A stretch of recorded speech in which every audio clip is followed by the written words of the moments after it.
ਜਿਹਾ ਤੂੰ ਕਰਾਹੀ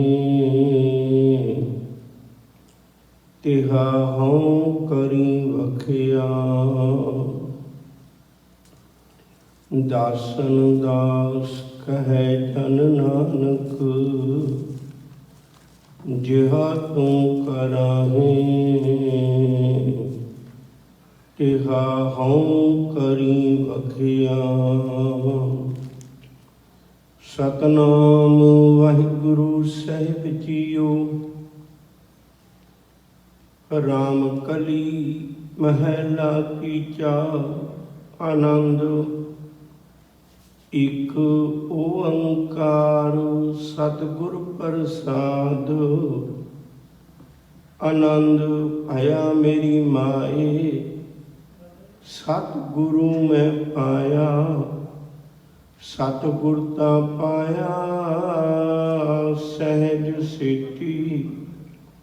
ਮਨ ਵਜੀਆਂ ਵਧਾਈਆਂ ਰਾਗ ਰਤਨ ਪਰਵਾਰ ਭਰੀਆਂ। ਸ਼ਬਦ ਕਾਵਣ ਆਈਆਂ ਸ਼ਬਦੁ ਤਾਂ ਗਾਵੋ ਹਰੀ ਕੇਰਾ। ਮਨ ਜਿਨੀ ਬਸਾਇਆ ਕਹਿ ਨਾਨਕ ਆਨੰਦ ਹੋਆ। ਸਤਿਗੁਰੂ ਮੈਂ ਪਾਇਆ ਸ਼ਬਦੁ ਤਾਂ ਗਾਵੋ ਹਰੀ ਕੇਰਾ। ਮਨ ਜਿਨੀ ਵਸਾਇਆ ਕਹਿ ਨਾਨਕ ਆਨੰਦ ਹੋਆ। ਸਤਿਗੁਰੂ ਮੈਂ ਪਾਇਆ। ਵਾਹਿਗੁਰੂ ਜੀ ਕਾ ਖਾਲਸਾ ਵਾਹਿਗੁਰੂ ਜੀ ਕੀ ਫਤਿਹ। ਗੁਰੂ ਗ੍ਰੰਥ ਸਾਹਿਬ ਸੱਚੇ ਪਾਤਸ਼ਾਹ ਜੀ ਦੇ ਮੁਬਾਰਕ ਚਰਨਾਂ ਵਿੱਚ ਬੈਠ ਗੁਰਮੁਖ ਪਿਆਰੇ ਭਾਈ ਗੁਰਪ੍ਰੀਤ ਸਿੰਘ ਜੀ ਬੱਲੜਵਾਲ ਉਹਨਾਂ ਦੀ ਜਥੇ ਪਾਸੋਂ ਅੰਮ੍ਰਿਤਮਈ ਬਾਣੀ ਦਾ ਕੀਰਤਨ ਸਰਵਣ ਕੀਤਾ। ਸਤਿਗੁਰੂ ਕਿਰਪਾ ਕਰੇ ਸਾਡੀ ਪ੍ਰਤੀਤ ਤੇ ਪ੍ਰੀਤ ਬਣ ਜਾਏ ਗੁਰੂ ਬਚਨਾਂ ਨਾਲ। ਵਿਚਾਰ ਦੀ ਰਮਤਾ ਆਪਾਂ ਆਨੰਦ ਸਾਹਿਬ ਦੀ ਬਾਣੀ ਦੀ ਵਿਚਾਰ ਅੱਜ ਪਹਿਲੀ ਪੌੜੀ ਸਾਂਝੀ ਕਰਨ ਲੱਗੇ ਹਾਂ। ਮਨੁੱਖ ਦੇ ਜੀਵਨ ਵਿੱਚ ਸਤਿਗੁਰੂ ਦੀ ਪ੍ਰਾਪਤੀ ਉਹਦੇ ਨਾਲ ਜੀਵਨ ਵਿੱਚ ਕੀ ਤਬਦੀਲ ਹੁੰਦਾ ਹੈ, ਕੀ ਕੁਝ ਵਖਰੇਵਾਂ ਪੈਦਾ ਹੁੰਦਾ ਹੈ, ਇਸ ਗੱਲ ਦਾ ਜ਼ਿਕਰ ਆਨੰਦ ਸਾਹਿਬ ਦੀ ਪਵਿੱਤਰ ਬਾਣੀ ਵਿੱਚ ਹੈ।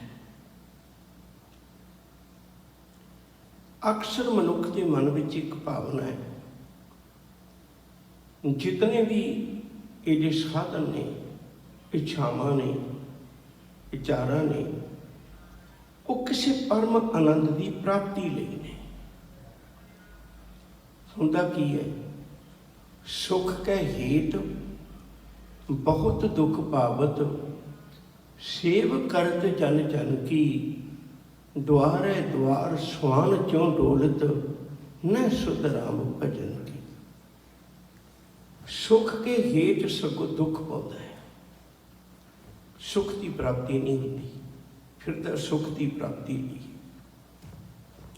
ਗੁਰੂ ਸਾਹਿਬ ਨੇ ਬੜੀ ਵੱਡੀ ਕਿਰਪਾ ਕੀਤੀ, ਬਹੁਤ ਰਹਿਮਤ ਕੀਤੀ, ਸਾਨੂੰ ਇਸ ਅੰਮ੍ਰਿਤਮਈ ਬਾਣੀ ਨਾਲ ਜੋੜ ਕੇ ਸਪਸ਼ਟ ਕੀਤਾ ਵੀ ਸਾਡੇ ਜੀਵਨ ਵਿੱਚ ਉਹ ਪਰਮ ਆਨੰਦ ਦੀ ਅਵਸਥਾ, ਜਿਹੜੀ ਦੁੱਖ ਸੁੱਖ ਤੋਂ ਨਿਆਰੀ, ਹਰ ਗੱਲ ਤੋਂ ਨਿਆਰੀ, ਇੱਕ ਰਸ ਜਿਉਣ ਵਾਲੀ ਅਵਸਥਾ ਸਤਿਗੁਰੂ ਜੀ ਨੇ ਉਹ ਬਖਸ਼ਿਸ਼ ਕੀਤੀ ਹੈ।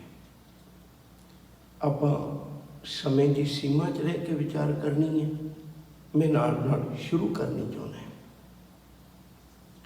ਰਾਮਕਲੀ ਇਹ ਰਾਗ ਦਾ ਨਾਂ ਹੈ।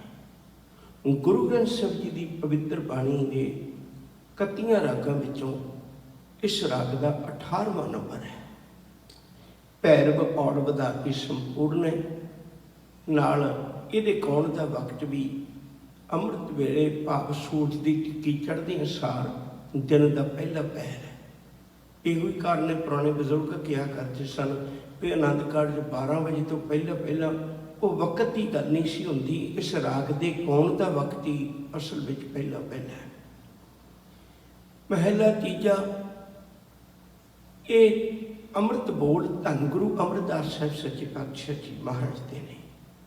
ਆਨੰਦ ਇਸ ਬਾਣੀ ਦਾ ਹੈਡਰ, ਇਸ ਬਾਣੀ ਦਾ ਸਰਲੇਖ ਉਹ ਆਨੰਦ ਹੈ। ਆਪਾਂ ਸਤਿਕਾਰ ਨਾਲ ਆਨੰਦ ਸਾਹਿਬ ਕਹਿ ਦਿੰਦੇ ਹਾਂ। ਇੱਕ ਓੰਕਾਰ ਸਤਿਗੁਰ ਪ੍ਰਸਾਦ। ਕੋਈ ਵੀ ਰਚਨਾ ਦੀ ਸ਼ੁਰੂਆਤ ਹੁੰਦੀ ਹੈ ਤਾਂ ਉਹਦੇ ਵਿੱਚ ਆਪਣੇ ਮੁਰਸ਼ਿਦ, ਆਪਣੇ ਗੁਰੂ ਦੀ ਆਰਾਧਨਾ ਪਹਿਲਾਂ ਕੀਤੀ ਜਾਂਦੀ ਹੈ। ਇੱਕ ਓੰਕਾਰ ਪਰਮੇਸ਼ਰ ਇੱਕ ਹੈ, ਸਰਬ ਜਗ੍ਹਾ ਵਿਆਪਕ ਹੈ। ਸਤਿਗੁਰੂ ਦੀ ਕਿਰਪਾ ਨਾਲ ਉਹਦਾ ਮਿਲਾਪ ਹੁੰਦਾ ਹੈ। ਹੁਣ ਇੱਕ ਇੱਕ ਪੰਕਤੀ ਦਾ ਰਸ ਜ਼ਰੂਰ ਪੀਓ ਜੇ ਮੈਂ ਬੇਨਤੀ ਕਰਾਂ। ਆਨੰਦ ਭਇਆ ਮੇਰੀ ਮਾਏ, ਸਤਿਗੁਰੂ ਮੈਂ ਪਾਇਆ। ਸਤਿਗੁਰੂ ਪਾਉਣ ਦਾ ਅਰਥ ਡਾਕਟਰ ਤਾਰਨ ਸਿੰਘ ਹੋਰਾਂ ਨੇ ਕੀਤਾ ਹੈ, ਗੁਰੂ ਵੱਲੋਂ ਦਿੱਤਾ ਹੋਇਆ ਤਤ ਗਿਆਨ ਆਪਣੇ ਜੀਵਨ ਵਿੱਚ ਧਾਰਨ ਕਰਨਾ। ਇਹ ਗੁਰੂ ਪਾਉਣ ਦੀ ਅਵਸਥਾ ਹੈ। ਗੁਰੂ ਨਾਲ ਮਿਲ ਕੇ, ਗੁਰੂ ਨਾਲ ਪ੍ਰਾਪਤੀ ਕਰਕੇ, ਗੁਰੂ ਕੋਲੋਂ ਪ੍ਰਾਪਤੀ ਕਰਨੀ ਹੈ ਮੈਂ ਗੁਣਾਂ ਦੀ, ਗੁਰੂ ਕੋਲੋਂ ਪ੍ਰਾਪਤੀ ਕਰਨੀ ਮੈਂ ਉਸ ਉਪਦੇਸ਼ ਦੀ ਜਿਹਨੇ ਮੇਰੀ ਸਫਲਤਾ ਦੀ ਦਾਤ ਬਣਨਾ ਹੈ। ਆਨੰਦ ਭਇਆ ਮੇਰੀ ਮਾਏ, ਆਨੰਦ ਉਹਨਾਂ ਨੂੰ ਮਿਲਣਾ ਹੈ ਜਿਨ੍ਹਾਂ ਨੇ ਜੀਵਨ ਵਿੱਚ ਸਤਿਗੁਰੂ ਪਾ ਲਿਆ। ਜੇ ਗੁਰੂ ਕੋਲ ਆਉਂਦਾ ਵੀ ਰਿਹਾ, ਗੁਰੂ ਕੋਲ ਜਾਂਦਾ ਵੀ ਰਿਹਾ, ਪਰ ਕੋਈ ਪ੍ਰਾਪਤੀ ਨਾ ਕੀਤੀ, ਫਿਰ ਆਨੰਦ ਨਹੀਂ ਮਿਲਣਾ। ਇਹ ਗੱਲ ਚੇਤਾ ਰੱਖਿਓ। ਇਸ ਗੱਲ 'ਚ ਕੋਈ ਦੋਰਾਮਾ ਨਹੀਂ। ਗੁਰੂ ਬੜਾ ਦਿਆਲੂ ਹੈ। ਜਿਹੜੀਆਂ ਬਾਹਰੀ ਵਸਤੂਆਂ ਨੇ ਉਹ ਬੜੀਆਂ ਸੌਖੀਆਂ ਮਿਲ ਜਾਂਦੀਆਂ ਨੇ। ਲੰਗਰ ਪ੍ਰਸ਼ਾਦਾ ਪਾਣੀ, ਕੜਾ ਪ੍ਰਸ਼ਾਦੀ, ਦੇਗ ਇਤਿਆਦਿ, ਕੁਝ ਸਮਾਂ ਬੈਠਣਾ, ਇਹ ਬੜੀਆਂ ਸੌਖੀਆਂ ਗੱਲਾਂ ਨੇ, ਮਿਲ ਜਾਂਦੀਆਂ ਨੇ। ਗੁਰੂ ਬੜਾ ਦਿਆਲੂ ਹੈ। ਪਰ ਜੇ ਕੋਈ ਕਵੇ ਵੀ ਮੈਂ ਮਾਨਸ ਤੋਂ ਦੇਵਤਾ ਬਣਨਾ ਹੈ, ਜੇ ਕੋਈ ਕਵੇ ਮੈਂ ਕਾਮ ਤੋਂ ਲੈ ਕੇ ਨਾਮ ਤੱਕ ਦਾ ਸਫ਼ਰ ਕਰਨਾ ਹੈ, ਜੇ ਕੋਈ ਕਵੇ ਮੈਂ ਤ੍ਰਿਸ਼ਨਾ ਤੋਂ ਉੱਠ ਕੇ ਸੰਤੋਖ ਤੱਕ ਪਹੁੰਚਣਾ ਹੈ, ਜੇ ਕੋਈ ਕਵੇ ਮੈਂ ਸੰਸਾਰ ਤੋਂ ਤੁਰ ਨਿਰੰਕਾਰ ਤੱਕ ਪਹੁੰਚਣਾ ਹੈ, ਜੇ ਕੋਈ ਕਵੇ ਮੈਂ ਹੰਕਾਰ ਤੋਂ ਤੁਰ ਕੇ ਪਿਆਰ ਤੱਕ ਪਹੁੰਚਣਾ ਹੈ, ਤਾਂ ਉਹਨੂੰ ਗੁਰੂ ਦਾ ਲੜ ਪਕੜਨਾ ਪਵੇਗਾ, ਉਸ ਤੋਂ ਬਿਨਾਂ ਨਹੀਂ। ਇਹ ਦਾਤ ਅੰਦਰੂਨੀ ਗੁਰੂ ਦੇ ਗੁਣਾਂ ਨਾਲ ਹੀ ਪ੍ਰਾਪਤ ਹੋ ਸਕਦੀ ਹੈ, ਉਸ ਤੋਂ ਬਿਨਾਂ ਨਹੀਂ। ਭਾਈ ਗੁਰਦਾਸ ਜੀ ਦਾ ਇੱਕ ਬੜਾ ਪਿਆਰਾ ਬਚਨ ਹੈ, ਕਹਿੰਦੇ ਵੀ ਭਲਿਓ ਮੈਂ ਤੁਹਾਨੂੰ ਦੱਸਣਾ ਚਾਹੁੰਦਾ ਸੰਸਾਰ ਦੇ ਲੋਗੋ, ਇਹ ਗੱਲ ਚੇਤਾ ਰੱਖਿਓ, ਗੁਰੂ ਚਰਨਾਂ ਵਿੱਚ ਆ ਕੇ ਜਿਸ ਮਿਲਿਆ ਮਨ ਹੋਏ ਆਨੰਦ, ਸੋ ਸਤਿਗੁਰ ਕਹੀ ਹੈ। ਮਨ ਕੀ ਦੁਬਿਧਾ ਬਿਨਸ ਜਾਏ, ਹਰ ਪਰਮ ਪਦ ਲਈ ਹੈ। ਗੁਰੂ ਕੋਲ ਆ ਕੇ ਮਨ ਦੀ ਦੁਬਿਧਾ ਬਿਨਸ ਜਾਂਦੀ ਹੈ, ਗੁਰੂ ਕੋਲ ਆ ਕੇ ਆਨੰਦ ਦੀ ਪ੍ਰਾਪਤੀ ਹੋ ਜਾਂਦੀ ਹੈ। ਭਾਈ ਗੁਰਦਾਸ ਜੀ ਦਾ ਬੋਲ ਵੀ ਆਪ ਜੀ ਨਾਲ ਸਾਂਝਾ ਕਰਾਂ। ਭਾਈ ਸਾਹਿਬ ਆਖਦੇ ਨੇ, ਸਤਿਗੁਰ ਗੁਣੀ ਨਿਧਾਨ ਹੈ, ਗੁਣ ਕਰ ਬਖਸ਼ੇ ਅਵਗਣਿਆਰੇ। ਕਹਿੰਦੇ ਗੁਰੂ ਤੇ ਗੁਣਾਂ ਦਾ ਖਜ਼ਾਨਾ ਹੈ। ਜਦੋਂ ਉਹਦੇ ਚਰਨਾਂ ਵਿੱਚ ਕੋਈ ਝੁਕਦਾ ਹੈ, ਗੁਰੂ ਉਹਨਾਂ ਨੂੰ ਗੁਣਾਂ ਦੀ ਦਾਤ ਦੇ ਕੇ ਬਖਸ਼ ਲੈਂਦਾ ਹੈ। ਆਨੰਦ ਭਇਆ ਮੇਰੀ ਮਾਏ, ਇਹ ਮੇਰੀ ਮਾਂ, ਮੇਰੇ ਜੀਵਨ ਵਿੱਚ ਆਨੰਦ ਦੀ ਅਵਸਥਾ ਬਣ ਗਈ। ਗੁਰੂ ਅਮਰਦਾਸ ਜੀ ਨੇ ਇਹ ਪਾਵਨ ਬੋਲ ਬਖਸ਼ਿਸ਼ ਕੀਤੇ ਨੇ। ਸਤਿਗੁਰਤਾ ਪਾਇਆ ਸਹਿਜ ਸੇਤੀ। ਜਦੋਂ ਮੈਂ ਸਤਿਗੁਰੂ ਨੂੰ ਪਾਇਆ ਤਾਂ ਪਹਿਲੀ ਪ੍ਰਾਪਤੀ ਕੀ ਹੋਈ? ਸਹਿਜ ਦੀ। ਇਹ ਗੱਲ ਹੁਣ ਚੇਤੇ ਰੱਖਿਓ। ਕਬੀਰ ਸਾਹਿਬ ਨੇ ਇੱਕ ਬੜਾ ਗਜਬ ਦਾ ਨਿਰਣਾ ਦਿੱਤਾ ਗੁਰਬਾਣੀ ਵਿੱਚ। ਉਹ ਕਹਿੰਦੇ ਦੋ ਗੱਲਾਂ ਉਹੀ ਬੰਦਾ ਕਰਦਾ ਹੈ ਜਿਹੜਾ ਅੰਦਰੋਂ ਖਾਲੀ ਹੋਵੇ। ਬੋਲਦਾ ਵੀ ਉਹ ਹੈ ਤੇ ਡੋਲਦਾ ਵੀ ਉਹ ਹੈ। ਜਿਹੜਾ ਅੰਦਰੋਂ ਭਰ ਜਾਏ ਉਹ ਬੋਲਦਾ ਵੀ ਨਹੀਂ, ਉਹ ਡੋਲਦਾ ਵੀ ਨਹੀਂ। ਬਚਨ ਤੁਹਾਨੂੰ ਯਾਦ ਨੇ, ਕਹੋ ਕਬੀਰ ਸ਼ੂਸ਼ਾ ਘੱਟ ਬੋਲੇ, ਭਰਿਆ ਹੋਏ ਸੋ ਕਬੂ ਨਾ ਡੋਲੇ। ਗੁਰੂ ਜਦੋਂ ਅੰਦਰ ਟਿਕਦਾ ਹੈ, ਗੁਰੂ ਜਦੋਂ ਗੁਣਾ ਰੂਪੀ ਦਾਤ ਅੰਦਰ ਵਸਾਉਂਦਾ ਹੈ, ਜੀਵਨ ਵਿੱਚ ਸਹਿਜ ਆਉਂਦਾ ਹੈ, ਉਹਦੇ ਜੀਵਨ ਵਿੱਚ ਉਲਾਰਪਣ ਖਤਮ ਹੋ ਜਾਂਦਾ ਹੈ।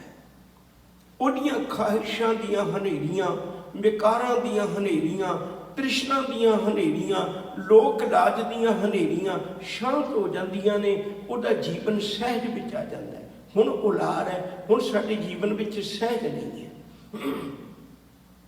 ਜਿੱਧਰਲਾ ਪੱਖ ਅਸੀਂ ਵੇਖਦੇ ਹਾਂ, ਕਿਸੇ ਨੇ ਕੱਪੜੇ ਸੋਹਣੇ ਪਾਏ ਨੇ, ਮਨ ਦਾ ਉਲਾਰ ਹੈ, ਪ੍ਰਭਾਵਿਤ ਹੋ ਜਾਂਦਾ ਹੈ। ਕਿਸੇ ਦਾ ਘਰ ਵੇਖ ਕੇ ਮਨ ਪ੍ਰਭਾਵਿਤ ਹੋ ਜਾਂਦਾ ਹੈ, ਕਿਸੇ ਦੇ ਪਦਾਰਥ ਵੇਖ ਕੇ ਮਨ ਪ੍ਰਭਾਵਿਤ ਹੋ ਜਾਂਦਾ ਹੈ। ਗੁਰੂ ਨਾਲ ਮਿਲ ਕੇ ਸਭ ਤੋਂ ਪਹਿਲੀ ਗੱਲ ਜਿਹੜੀ ਪ੍ਰਾਪਤ ਹੋਣੀ, ਉਹ ਜੀਵਨ ਵਿੱਚ ਸਹਿਜ।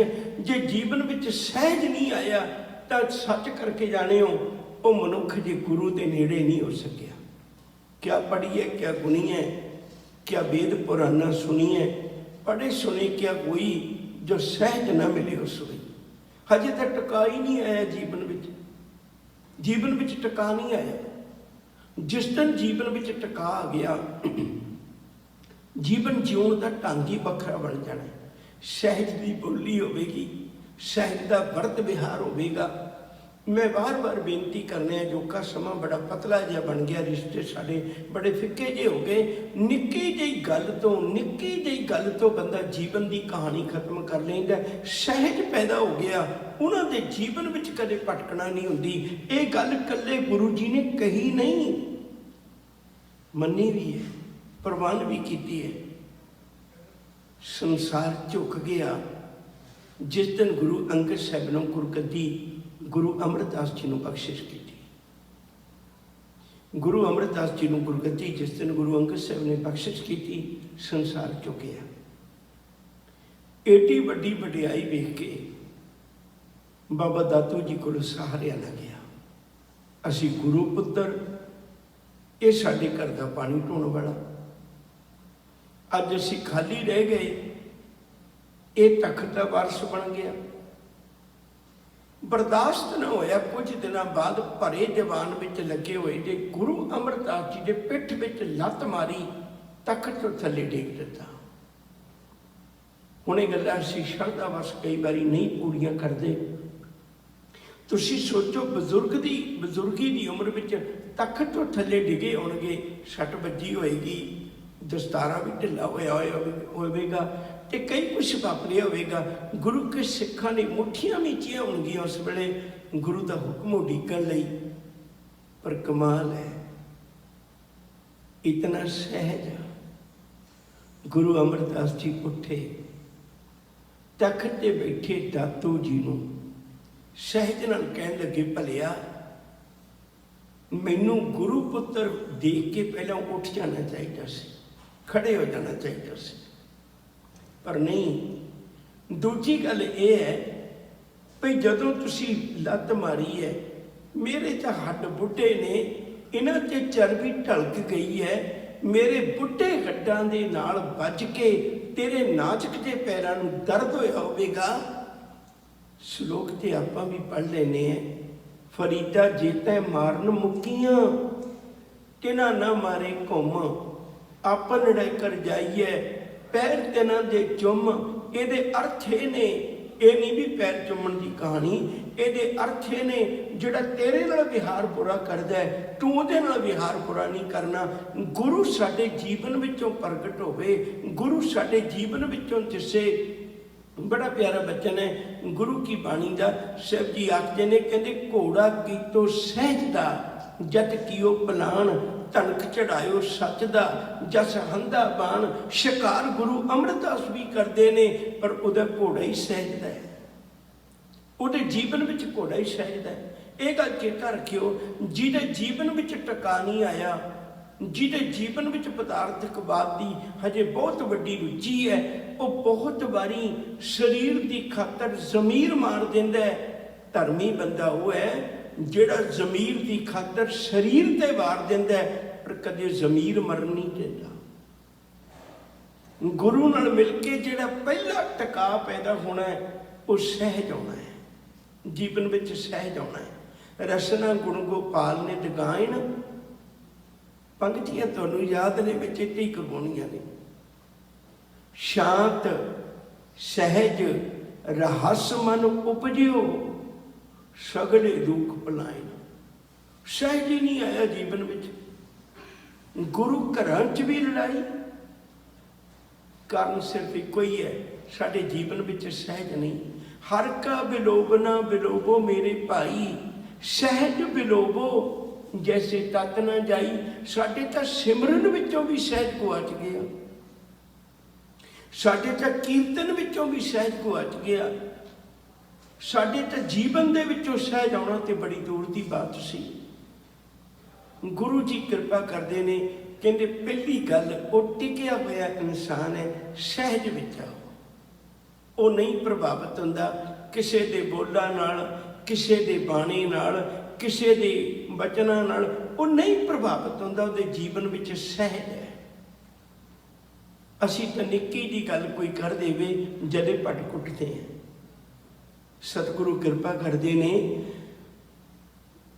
सतगुर तां पाया सहज सिटी, सहज प्राप्त हो गया। मन वजियां वाधाइयां, एक एक शब्द का रस पियो। आम करके कोई खुशी का काम होवे, बधाइयां बाहरों लोग दिंदे ने, पर कदे अपना ही मन बधाई देवे भी अज तो बहुत चंगा काम किया। लोगों दी बधाइयां ते आपां बड़ियां लेने। बधाई शब्द का अर्थ हुंदा है भी तुहाडे वाधे नूं देख के मैं खुश होया। बधाई का अर्थ हुंदा है जदों बधाई दित्ती जाती भी तुहाडे वाधे नूं देख के मैं खुश होया ते मैं बेनती करना है रब अगे भी तुसीं होर वधो। जदों आपां किसी नूं बधाई देने खुशी मौके ते याद रखियो, जिहड़ा गुरु का सिख बधाई नाल जुड़ गया ना, उहनूं दुनिया दीयां बधाइयां दी लोड़ नहीं फिर रह जाती। उन्होंने बधाइयां वक्री किस्म दियां ने, मन विच बधाइयां वजदियां ने। उहदे किहड़ियां बधाइयां वजदियां ने? पहली बधाई उहनूं गुरु दिंदा है। किहड़ी बधाई दिंदा है? गुरु गुरु बधाई दिंदा है, गुरसिखां मन बधाइयां जिनी मेरा सतगुर डिठा राम राजे। गुरु बधाई दिंदा है, पुत बहुत कुछ दुनिया का वेखिया है, पर याद रखियो वो बधाई के काबिल नहीं हुंदा जिन्हें गुरु नूं तकिया। मैं मूर्ख की केतक बात है, कोट पराजी तरिया रे। गुरु नानक जिन सुनिया वेखिया, से फिर गरबास न परिया रे। किड्डे सुभागे ने वो नेत्र जिहड़े रब दे दीदार करते हैं, गुरु दे दीदार करते हैं। हजूर जी आखते ने, कहते अज मैं तेनों बधाई दिना पुत वे, तू एडा वधिया काम कीता, तू गुरु नूं दर्शन करना है।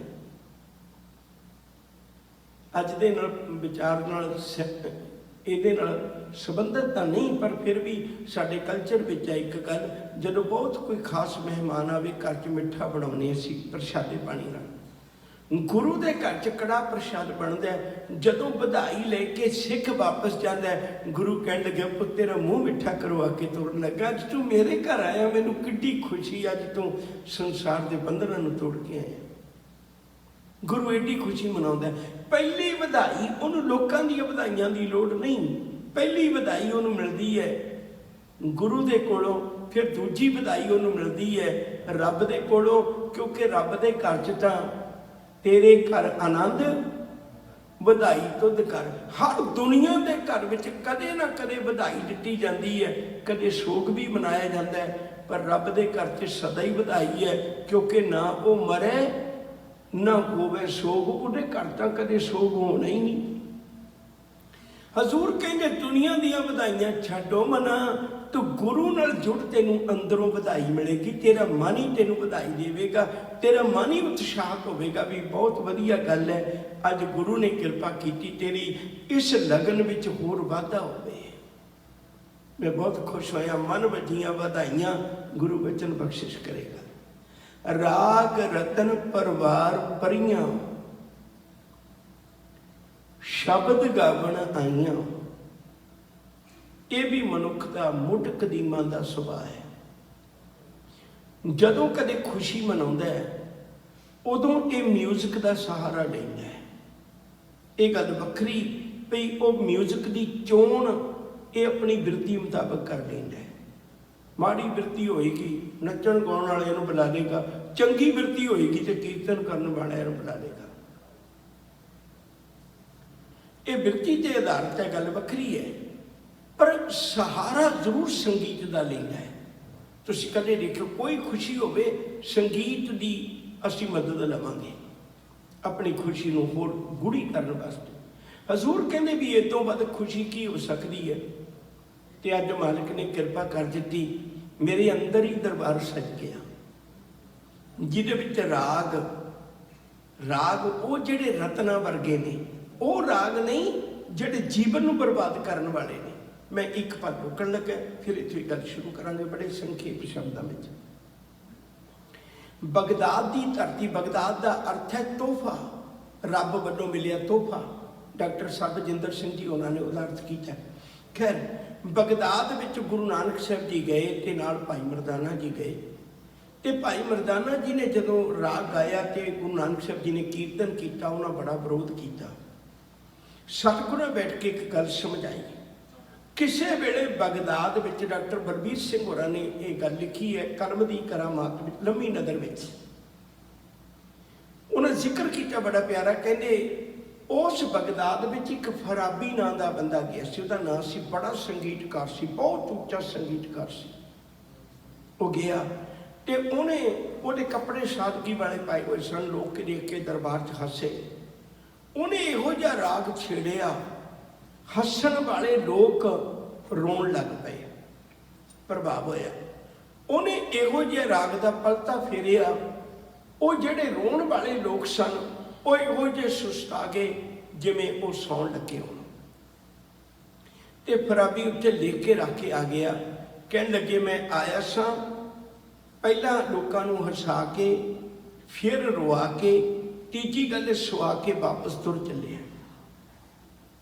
भाई मरदाना आया, उन्हें ना तो लोकां नूं हसाया, ना लोकां नूं रवाया, ना लोकां नूं सुवाया। भाई मरदाने ने लोकां नूं जगाया। ओ तुसीं किहड़े सत पतालां तक बैठे हो? रब दी बाणी नूं पढ़ के देखो, परमेश्वर दे गुणां नूं गा के देखो, तां लख पाताला आकाश की सोझी रखण वाले बन जांदे।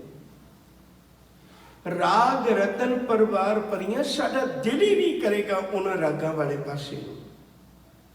वो कहेगा धन सो राग सुरंदड़े, अलापत सब तिख जाए। मैं उन्हां रागां नाल जुड़ गया, शब्द गावन आईयां।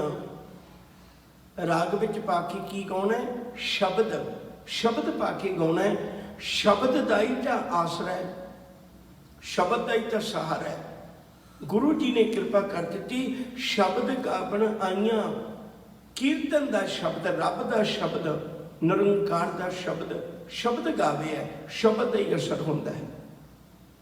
फिर शब्द भी केड़ा गाउणा है? शब्दोता गावो हरि केरा। एवें नहीं मनुखों की उस्तत वाला शब्द होवे, एवें नहीं राजे महाराजियां की खुशामद करने वाले शब्द होण, एवें नहीं लोगों के धियां पुत्तां नूं कुराहे पाउण वाले शब्द होण, विकारी गीत होण। शब्द किहड़े गाउणे ने? शब्दोता गावो हरि केरा। रब का शब्द गा, परमेश्वर का शब्द गा, निरंकार का शब्द गा। बड़े कोमल गिरदा होवेगा। छोटा जिहा दृष्टांत दे दियां, तुहानूं शायद पता होवेगा। औरंगजेब, उहदे एक दरबारी ने एक मोहर बना ली सी। प्रोफैसर प्यारा सिंह पदम ने जिक्र किया, उन्हें काव्य रूप में मोहर बना ली सी। औरंगजेब ने उन्होंने इन्नी एक गल पिछे भी सजा दी सी भी काव्य रूप च क्यों बढ़ाई है। कविता उन्होंने पसंद नहीं सी। कठोर गिरदियां नूं संगीत चंगा नहीं लगता, कठोर गिरदियां नूं रब दी बाणी चंगी नहीं लगती। एक बारी वो बाग विच खलोता सी अपनी बगीची विच, ते कोयल बोल रही सी नाल। उहदी एक धी सी बड़ी सियाणी दानी, उहदा नाम है जेबल नुशा। 4 धीआं सी उहदे। जेबल नुशा उन्हें गल कही, कहन लगी है कोयल तेनू पता नहीं, तू हौली बोल, मेरे प्यो जिहड़ा है वो संगीत नूं पसंद नहीं करता, तू एडा मिठा बोलदी है, मरवा देगा तेनू। याद रखो जे औरंगजेब ने दरबार विचों कवि सज्जन, विद्वान सज्जन कढ दिते सन, गुरु गोबिंद सिंह ने रख लए सन।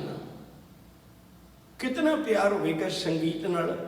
हजूर जी कृपा करदे ने, शब्दोता गावो हरि केरा, मन जिनी बसाया। कहन लगे हरि का शब्द गावो, उन्होंने संगतां सत्संगियां नाल मिल के गावो जिन्हां ने मन विच निरंकार के शब्द नूं बसाया होया है। इत्थों थोड़ी जी गल समझ लेना, फिर आपां अगे तुरांगे। बड़े ध्यान नाल सुणो, मैं बेनती करां। ਇੱਕ ਹੁੰਦਾ ਗਾਉਣਾ, ਇੱਕ ਹੁੰਦਾ ਵਸਾਉਣਾ। ਦੋਨੇ ਗੱਲਾਂ 'ਚ ਬਹੁਤ ਅੰਤਰ ਹੈ। ਗਾਉਂਦੇ ਬਹੁਤ ਲੋਕ ਨੇ ਪਰ ਵਸਾਉਂਦੇ ਨਹੀਂ ਸਾਰੇ। ਮੈਂ ਵੀ ਉਹਨਾਂ 'ਚ ਸ਼ਾਮਲ। ਗੁਰੂ ਜੀ ਨੇ ਬੜਾ ਪਿਆਰਾ ਨਿਰਣਾ ਦਿੱਤਾ ਹੈ, ਕੋਈ ਗਾਵੇ ਰਾਗੀ ਨਾਦੀ ਬੇਦੀ ਬਹੁ ਭਾਂਤ ਕਰ, ਨਹੀਂ ਹਰ ਹਰ ਭੀਜੈ ਰਾਮ ਰਾਜੇ। ਜਿਨਾ ਅੰਤਰ ਕਪਟ ਵਿਕਾਰ ਹੈ, ਤਿਨਾ ਰੋਏ ਕਿਆ ਕੀਜੈ। ਹਰ ਕਰਤਾ ਸਭ ਕਿਛ ਜਾਣਦਾ, ਸਿਰ ਰੋਗ ਹੱਥ ਚੀਜੈ। ਗੁਰੂ ਪਿਆਰ ਵਾਲਿਓ, ਗੁਰੂ ਅੱਗੇ ਅਰਦਾਸ ਕਰਿਆ ਕਰੀਏ, ਖਾਸ ਕਰਕੇ ਪ੍ਰਚਾਰਕ ਸ਼੍ਰੇਣੀ। ਦਾਤਿਆ ਇਹਨਾਂ ਬੁੱਢਾਂ ਤੇ ਸਾਰੀ ਜ਼ਿੰਦਗੀ ਤੇਰੀ ਬਾਣੀ ਰਹੀ ਹੈ, ਪਰ ਜਦੋਂ ਮੈਂ ਅੰਦਰ ਝਾਤ ਮਾਰਦਾ, ਹਿਰਦਾ ਕੁਰਲਾ ਉੱਠਦਾ ਤੇਰੇ ਸ਼ਬਦ ਪੜ੍ਹ ਕੇ। ਜਿਨ ਹਰ ਹਿਰਦੇ ਨਾਮ ਨਾ ਬਸਿਓ, ਤਿਨ ਮਾਤ ਕੀਜੈ ਹਰ ਬਾਂਝਾ। ਤਿਨ ਸੁਣੀ ਦੇ ਫਿਰੈ ਬਿਨ ਨਾਵੇ, ਕੋਈ ਖੱਪ ਖੱਪ ਮੂਏ ਕਰਾਂਝਾ। ਗੁਰੂ ਅੱਗੇ ਬੇਨਤੀ ਕਰੀਏ, ਅਸੀਂ ਗਾਉਂਦੇ ਜ਼ਰੂਰ ਹੈ ਪਰ ਵਸਾਉਂਦੇ ਨਹੀਂ ਹੈ ਦਾਤਿਆ, ਵਸਾਉਂਦੇ ਨਹੀਂ ਹੈ। ਜਿਸ ਦਿਨ ਤੇਰਾ ਪਾਵਨ ਬਚਨ, ਜਿਸ ਦਿਨ ਤੇਰਾ ਉਪਦੇਸ਼ ਸਾਡੇ ਮਨ ਵਿੱਚ ਵਸ ਗਿਆ, ਆਨੰਦ ਉਸ ਦਿਨ ਹੋਣਾ ਹੈ। ਹਜੇ ਤਾਂ ਸ਼ਬਦ ਸਾਡੀ ਜ਼ੁਬਾਨ ਤੇ ਹੈ, ਹਜੇ ਤਾਂ ਸ਼ਬਦ ਸਾਡੇ ਕੋਲ ਬਾਹਰ ਹੀ ਹੈ, ਅਸੀਂ ਅੰਦਰ ਨਹੀਂ ਵਸਾ ਸਕੇ। ਉਹ ਹੀ ਖੁਰਾਕ ਤਾਕਤ ਦਾ ਅੰਗ ਬਣਦੀ ਹੈ, ਜਿਹੜੀ ਸਾਡੇ ਅੰਦਰ ਜਾ ਕੇ ਰਚ ਜਾਏ, ਪਚ ਜਾਏ। ਤੇ ਯਾਦ ਰੱਖਿਓ, ਗੁਰੂ ਜੀ ਨੇ ਬਚਨ ਆਖਿਆ ਸੀ, ਬੜਾ ਪਿਆਰਾ ਬਚਨ ਹੈ, ਬੜਾ ਪਿਆਰਾ ਬਚਨ ਹੈ। ਮੈਂ ਹੱਥ ਜੋੜ ਬੇਨਤੀ ਕਰਾਂ, ਇਹ ਵਸਤ ਤਜੀ ਨਾ ਜਾਈ। ਇਹ ਵਸਤੂ ਤਜਣ ਜੋਗੀ ਨਹੀਂ ਹੈ। ਸਿੱਖ ਕਹਿੰਦਾ ਬਹੁਤ ਵਧੀਆ, ਨਹੀਂ ਤਜੂਗਾ, ਨਹੀਂ ਤਜਾਂਗਾ। ਪਰ ਸਾਹਿਬ ਕਹਿੰਦੀ ਤੂੰ ਤਾਂ ਬੇਈਮਾਨਾ ਕਰਨਾ ਹੈ। ਗੁਰਬਾਣੀ ਵਿੱਚੋਂ ਕੱਢ ਕੇ ਗੁਟਕੇ 'ਚ ਰੱਖ ਲਿਆ, ਗੁਟਕਾ ਘਰ ਅਲਮਾਰੀ 'ਚ ਰੱਖ ਲਿਆ। ਮੈਂ ਛੱਡਦਾ ਥੋੜਾ। ਸਤਿਗੁਰੂ ਤੁਸੀਂ ਕਿਹਾ ਸੀ ਇਹ ਵਸਤ ਜੀ ਨਾ ਜਾਈ, ਮੈਂ ਤਾਂ ਸਾਂਭ ਕੇ ਰੱਖੀ। ਗੁਰੂ ਕਹਿਣ ਲੱਗਿਆ, ਮੈਂ ਗੁਟਕਿਆਂ 'ਚ ਰੱਖਣ ਵਾਸਤੇ ਨਹੀਂ ਸੀ ਕਿਹਾ, ਮੈਂ ਨਾਲ ਪੰਕਤੀ ਪੜ੍ਹ, ਇਹ ਵਸਤ ਤਜੀ ਨਾ ਜਾਈ। ਨਿਤ ਨਿਤ ਰੱਖ ਉੜ ਧਾਰੋ, ਹਿਰਦੇ 'ਚ ਰੱਖਣਾ ਸੀ ਇਸ ਬਾਣੀ ਨੂੰ। ਤੂੰ ਹਿਰਦੇ 'ਚ ਤਾਂ ਰੱਖਿਆ ਨਹੀਂ, ਗੁਟਕਾ ਰੱਖ ਕੇ ਸੋਚ ਲਿਆ ਮੈਂ ਧਰਮੀ ਬਣ ਗਿਆ। ਮੁਬਾਰਕ। ਗੁਰੂ ਜੀ ਨੇ ਬੜੀ ਕਿਰਪਾ ਕੀਤੀ। ਸ਼ਬਦੋ ਤਾਂ ਗਾਵੋ ਹਰੀ ਕੇਰਾ, ਮਨ ਜਿਨੀ ਵਸਾਇਆ ਉਹ ਸ਼ਬਦ ਗਾ। ਸ਼ਬਦ ਹੀ ਮਿਲਾਪ ਕਰਵਾਉਂਦੇ ਨੇ, ਸ਼ਬਦ ਹੀ ਮਿਲਾਪ ਕਰਵਾਉਂਦੇ ਨੇ। ਤੁਸੀਂ ਕਦੇ ਦੇਖਿਓ, ਸ਼ਬਦ ਉੱਥੇ ਹੀ ਲੈ ਜਾਂਦਾ ਜਿੱਥੋਂ ਆਇਆ ਹੋਵੇ। ਮੈਨੂੰ ਫੋਨ ਬੇਟੀ ਦਾ ਆ ਰਿਹਾ ਹੋਵੇ ਤੇ ਮੇਰੀ ਸੋਚ ਵਿੱਚ ਕੌਣ ਹੈ? ਬੇਟੀ ਹੈ। ਉਹੀ ਫੋਨ ਉਹਨੇ ਮੇਰੀ ਘਰਵਾਲੀ ਨੂੰ ਪਕੜਾ ਦਿੱਤਾ। ਹੁਣ ਸ਼ਬਦ ਘਰਵਾਲੀ ਕੋਲੋਂ ਆਉਂਦੇ ਨੇ, ਸੋਚ ਵਿੱਚ ਕੌਣ ਹੈ? ਘਰਵਾਲੀ। ਉਸੇ ਵੇਲੇ ਬਦਲ ਗਈ। ਸ਼ਬਦ ਪਿਤਾ ਕੋਲੋਂ ਆਉਂਦੇ ਨੇ, ਸੋਚ ਵਿੱਚ ਕੌਣ ਹੈ? ਪਿਤਾ। ਡਾਕਟਰ ਤਾਰੂ ਸਿੰਘ ਦਾ ਇੱਕ ਬਚਨ ਹੈ ਬੜਾ ਪਿਆਰਾ, ਕਹਿੰਦੇ ਸ਼ਬਦ ਸੁਣਦਾ ਨਿੰਦਾ ਦੇ ਤਿਲ ਮਿਲਾ ਉੱਠਦਾ। ਉਹਨੇ ਮੇਰੇ ਬਾਰੇ 'ਚ ਐਸਾ ਕਿਉਂ ਕਿਹਾ? ਸ਼ਬਦ ਸੁਣਦਾ ਪਿਆਰ ਦੇ, ਪਿਆਰ ਪੈਦਾ ਹੋ ਜਾਂਦਾ। ਸ਼ਬਦ ਸੁਣਦਾ ਹੰਕਾਰ ਦੇ, ਹੰਕਾਰ ਪੈਦਾ ਹੋ ਜਾਂਦਾ ਹੈ। ਮੈਂ ਤੈਨੂੰ ਪੁੱਛਣਾ ਚਾਹੁੰਦਾ ਗੁਰੂ ਕਿਆ ਸਿੱਖਾ, ਹੰਕਾਰ ਦੇ ਸ਼ਬਦ ਸੁਣ ਕੇ ਹੰਕਾਰ ਪੈਦਾ ਹੁੰਦਾ ਹੈ, ਪਿਆਰ ਦੇ ਸੁਣ ਕੇ ਪਿਆਰ ਪੈਦਾ ਹੁੰਦਾ ਹੈ, ਵਿਕਾਰ ਦੇ ਸੁਣ ਕੇ ਵਿਕਾਰ ਪੈਦਾ ਹੁੰਦਾ ਹੈ। ਧਿਆਨ ਨਾਲ ਸੁਣ, ਨਿਰੰਕਾਰ ਦੇ ਸ਼ਬਦ ਸੁਣ ਕੇ ਦੇਖੀ, ਅੰਦਰ ਨਿਰੰਕਾਰ ਪੈਦਾ ਹੋ ਜਾਏਗਾ। ਨਿਰੰਕਾਰ ਦੇ ਸ਼ਬਦ ਵਸਾ। ਮਨ ਜਿਨੀ ਵਸਾਇਆ, ਜਿਨ੍ਹਾਂ ਨੇ ਇਸ ਸ਼ਬਦ ਨੂੰ ਮਨ ਵਿੱਚ ਵਸਾ ਲਿਆ, ਗੁਰੂ ਅਮਰਦਾਸ ਜੀ ਨੇ ਮਨ ਵਿੱਚ ਹੀ ਵਸਾ ਲਿਆ ਸੀ ਨਾ। ਉਹ ਮਨ ਵਿੱਚ ਵਸ ਗਿਆ। ਕਹਿ ਨਾਨਕ ਆਨੰਦ ਹੋਆ, ਸਤਿਗੁਰੂ ਮੈਂ ਪਾਇਆ। ਕਹਿੰਦੇ ਫਿਰ ਉਹਨਾਂ ਦੇ ਜੀਵਨ ਵਿੱਚ ਆਨੰਦ ਦੀ ਪ੍ਰਾਪਤੀ ਹੋ ਜਾਂਦੀ ਹੈ। ਗੁਰੂ ਨਾਲ ਮਿਲ ਕੇ ਅਸੀਂ ਇਹ ਦਾਤਾਂ ਆਪਣੇ ਜੀਵਨ ਵਿੱਚ ਧਾਰਨ ਕਰਨੀਆਂ ਨੇ। ਗੁਰੂ ਕਿਰਪਾ ਕਰੇ। ਨਿਤ ਦਿਹਾੜੇ ਪੜ੍ਹੀ ਜਾਣ ਵਾਲੀ ਬਾਣੀ ਹੈ। 40 ਪੌੜੀਆਂ ਵਿੱਚੋਂ ਅੱਜ ਆਪਾਂ ਪਹਿਲੀ ਪੌੜੀ ਦੀ ਵਿਚਾਰ ਸਾਂਝੀ ਕੀਤੀ ਹੈ। ਅੱਗੇ ਅੱਗੇ ਚੱਲਾਂਗੇ, ਗੁਰੂ ਰਹਿਮਤਾਂ ਕਰੇਗਾ। ਅਰਦਾਸ ਹੈ ਸਤਿਗੁਰੂ ਆਪਣੀ ਬਖਸ਼ਿਸ਼ ਦਾ ਲੜ ਪਕੜਾ ਕੇ ਇਸ ਬਾਣੀ ਦੀ ਵਿਆਖਿਆ ਪੂਰੀ ਕਰਵਾਵੇ। ਇੰਨੀਆਂ ਬੇਨਤੀਆਂ ਕਬੂਲ ਕਰਿਓ। ਪਿਆਰ ਨਾਲ ਆਖੋ ਜੀ ਵਾਹਿਗੁਰੂ ਜੀ ਕਾ ਖਾਲਸਾ, ਵਾਹਿਗੁਰੂ ਜੀ ਕੀ ਫਤਿਹ।